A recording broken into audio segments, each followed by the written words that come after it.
What is up everyone, and welcome to some more F1 23 My Team Career Mode. We are here for the Australian Grand Prix Round 2 of Season 4, and I am anticipating this is going to be a good one for us.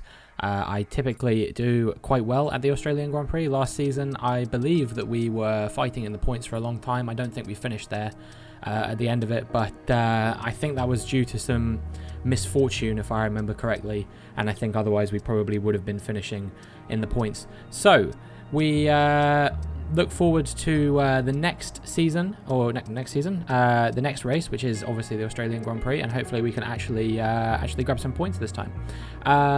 Last race obviously was the Bahrain Grand Prix. We won that race, and we are currently leading the championship. We're leading both championships, in fact, thanks to a P6 finish from Kevin Magnussen, signing a new sponsor there. So now we've got a sponsorship target of achieving a podium finish week in, week out. I think that's achievable with the car we've got. I hope so, at least. But yes, Kevin Magnussen got P6 in the Bahrain Grand Prix. We got the win, so we lead the Constructors with 34 points, and I lead the Drivers' Championship with 26 points, because I also got the fastest lap, of course. So yeah, pretty much a perfect way to start the season last time out, and now we are going to be hoping that we can continue and start to build a run of good results here. No Saudi Arabian Grand Prix this year. It's not on the calendar.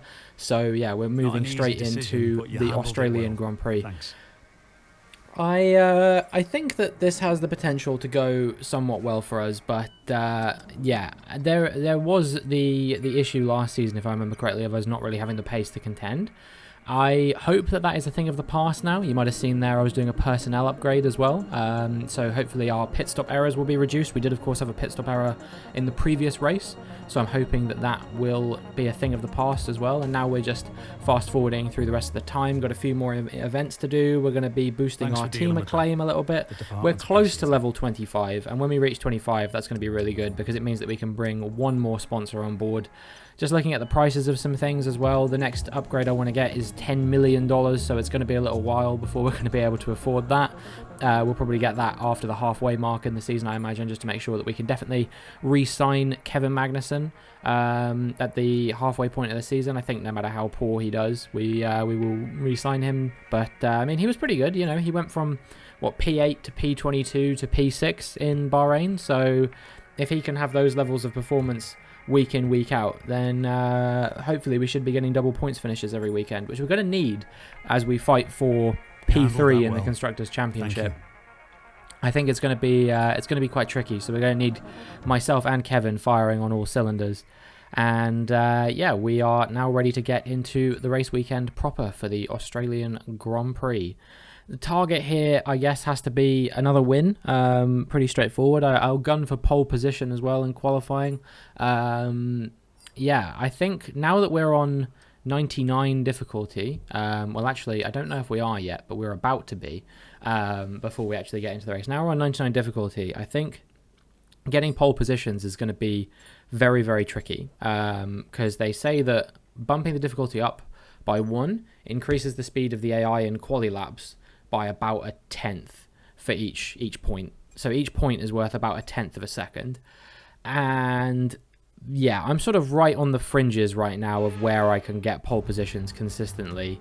But sometimes, you know, maybe I'll be a few tenths off of the top or whatever. You know, like in Bahrain, I think we were 2 tenths off Verstappen's pole lap. So yeah, whereas on 95 and 96 difficulty, I might have been able to fight for pole positions quite regularly, as we see former Haas driver Kevin Magnussen putting on his helmet, which still has a ton of Haas logos on it.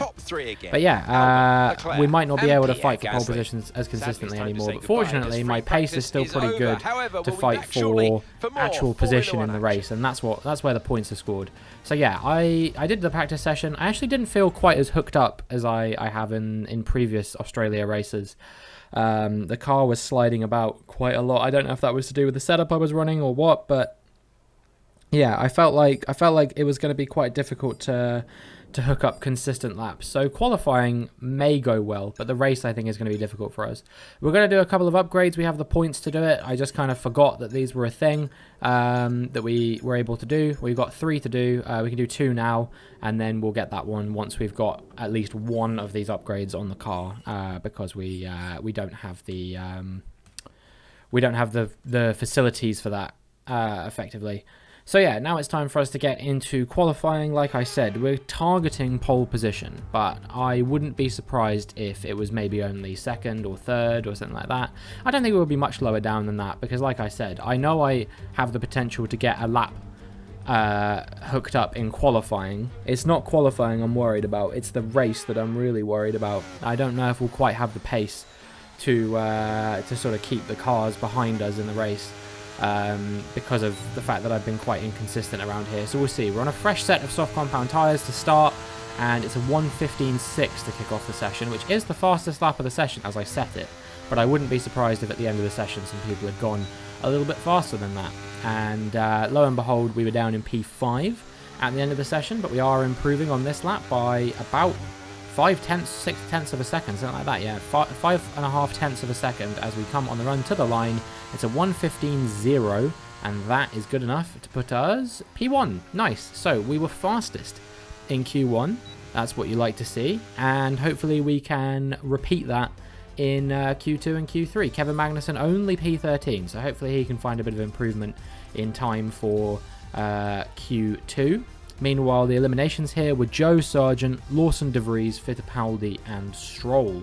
So yeah, not a real surprise in any of the eliminations there. Tsunoda and Hulkenberg making it through from the back marker teams. Eventually, maybe we'll see a little bit more fluctuation with those teams as they start to get to the top. Maybe we'll see which drivers on those teams are really worth something when it comes to fighting for points and fighting in the top sort of fringes of Formula One. But we'll have to wait patiently to see that happen. For now, we are on a used set of tyres in Q2. 1:15.6 was the time on those used tyres, so hopefully we can get a little bit of improvement on the soft compound tyres when they're fresh at the end of the session. And you can see that as we make our way into the final sector, we are a few tenths up, and we're going to need to be actually, because we're down in P12 at the moment. So yeah, this isn't actually guaranteed. It's looking like if we improve too much, then Magnussen is going to be out of the session. We're improving by about 3.5 tenths, but down in P14, I'm not sure if this is going to be good enough. We crossed the line. It's a 1:15.3, and it's P10. We're just through. I don't know what happened there, but we just didn't seem to get as good a lap as we got in Q1. So for whatever reason, yeah, just barely making it through. If we'd have done our Q1 time, we would have been P3, but instead we find ourselves down in P10. Ahead of Théo Pourchaire, the podium finisher from the previous race, and then Magnussen got P12. It was Hauger 13th, Gasly 14th, and Hulkenberg and Tsunoda, perhaps unsurprisingly, out of the session in 15th and 16th. So Magnussen did do a much better lap. If he'd have been a 10th faster, he would have been through instead of me. But he wasn't, and so he's not. And yeah, now we're going to make our way through to Q3, just me this time, and we will see if I actually have the pace to contend for pole. I've yet to do a 1:14 in any of these sessions, and there were a couple drivers in the 1:14s there.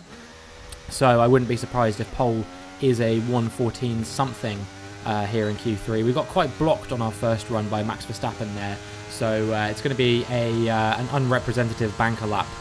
It's a 1:16.3 on a used set of tyres, so realistically there should be at least 1 second worth of improvement, you would have to say. We're already 3 tenths up before we get to the point where we were blocked, so I'm thinking that we should be able to find quite a significant amount of time save here. And as we come into the final few corners, I do get that corner a little bit wrong actually. We could have saved more time through there, I reckon. But nonetheless, we are improving by 1.2 seconds by the looks of things.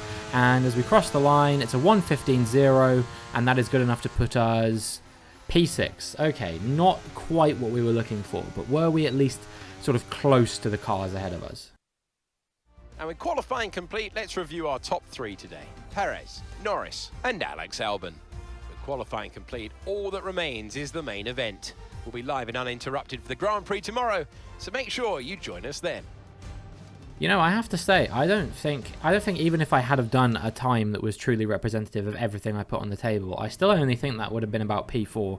I think I probably had a couple more tenths I could have saved throughout that lap.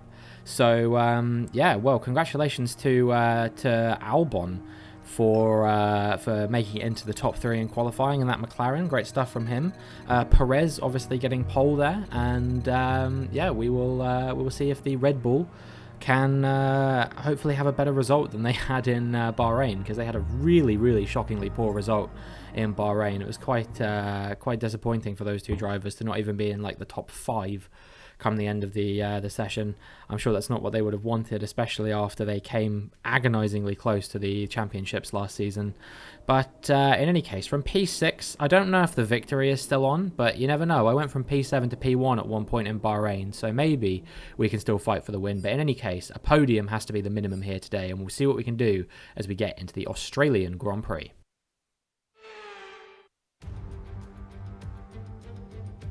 It is one of the great Formula One Grand Prix of the entire year. Over 400,000 Australian fans here across the weekend. The roar of the crowd means one thing: it's race day in Melbourne. It's Albert Park Circuit, 3.2 miles of bumpy city streets. We have changed the turns at 1, 3, 6 and 13. They have all been widened. We've got rid of the chicane at 9 and 10. That is now a flat-out right-hander. It's a new look that made its debut in 2022, new life into an old classic. Let's run you through the driver grid order for today's exciting race. Sergio Perez will lead us away from pole position, edging out Lando Norris, who'll start from P2. As we continue through the rest of the grid today, we have Albon, Verstappen, Russell, Robinson, Oscar Piastri, Sainz, Leclerc, Ocon, Théo Pourchaire, Magnussen, Hauger, Gasly, Hulkenberg, Tsunoda, Zhou, Liam Lawson, De Vries, Fittipaldi, Stroll and Logan Sargent. Now, it's almost time for lights out, so let's go down to the track. And we welcome Natalie Pinkham to the comment box once again. Nat's no weather issues to worry about. It is dry and glorious out there. Everyone can focus on the racing. Well, the regulations aren't new anymore, but the teams and the drivers are still coming to terms with them. I firmly believe it's also track specific. We've seen some wheel-to-wheel racing throughout the year.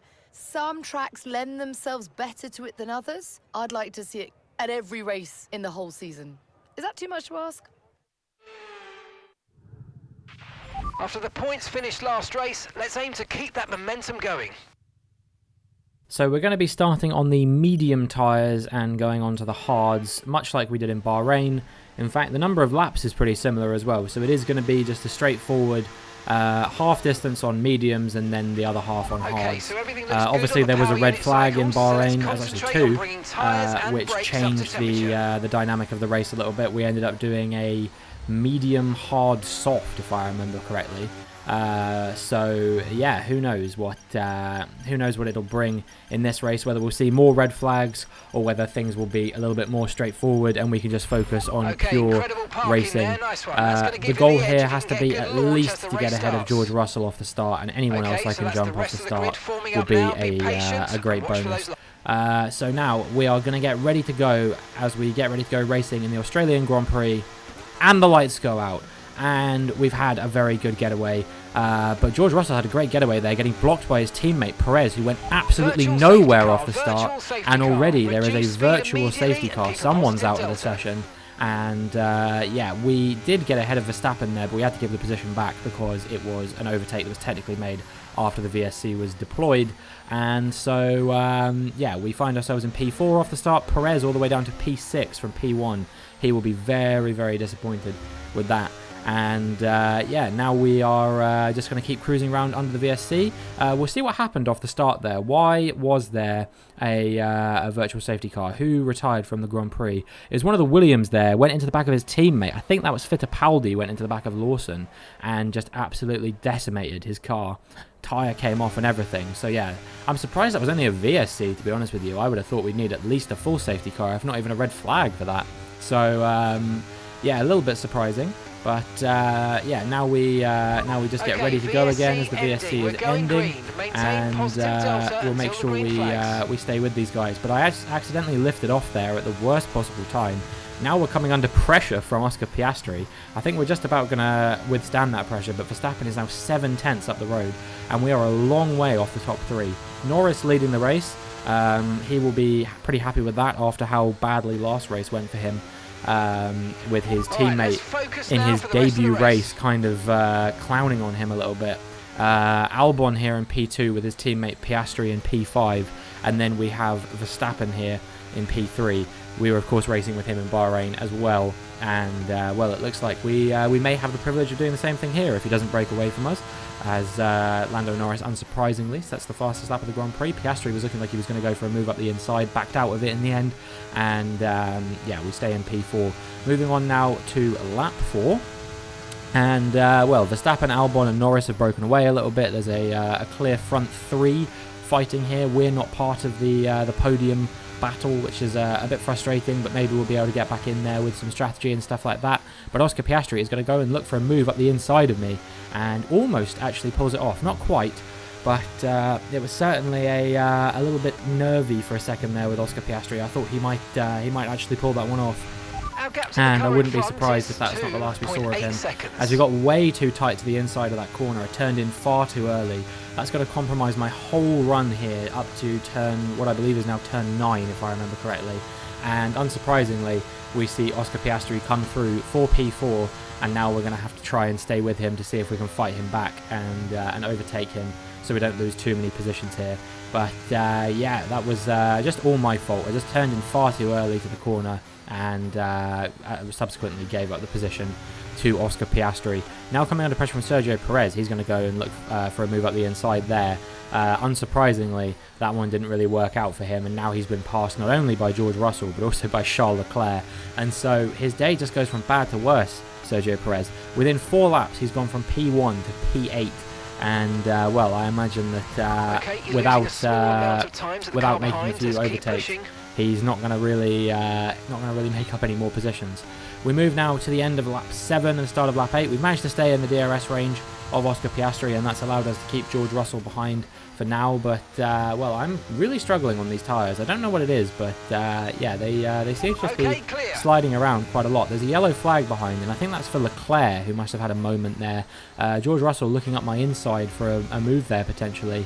Can't quite pull it off on this occasion, and we get on the curb a little bit there, which compromises our run. I think we're going to fall out of DRS range of Oscar Piastri, and there is a red flag, so yeah, we'll see what that was for. I assume it was for the incident with Leclerc, but we'll see what happened here. So this is Charles Leclerc.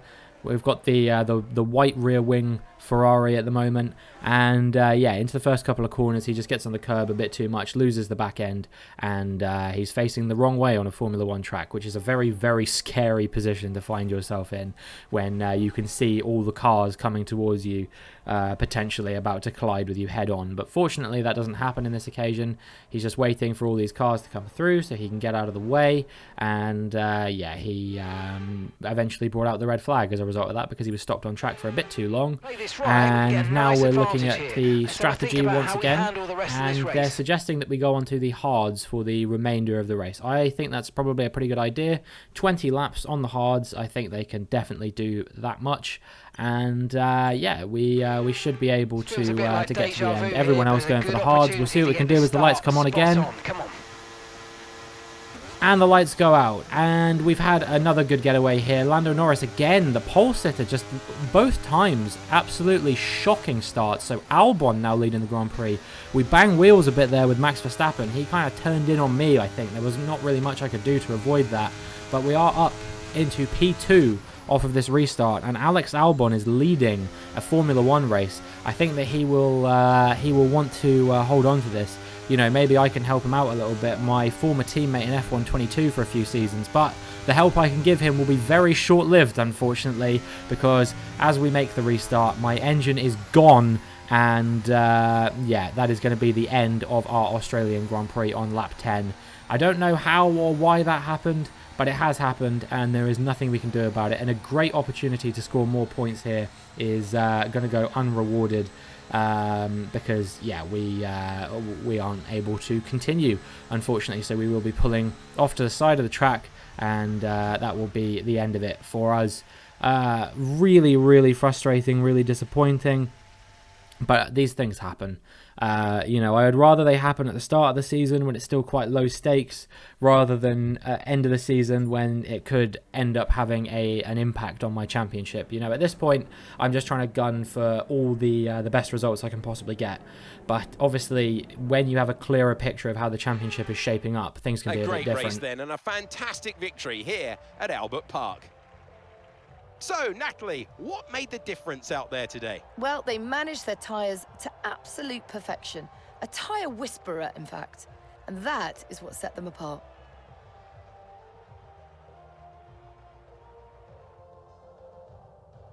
Aston Martin's performance today has shown that they can be competitive with the biggest names in the sport.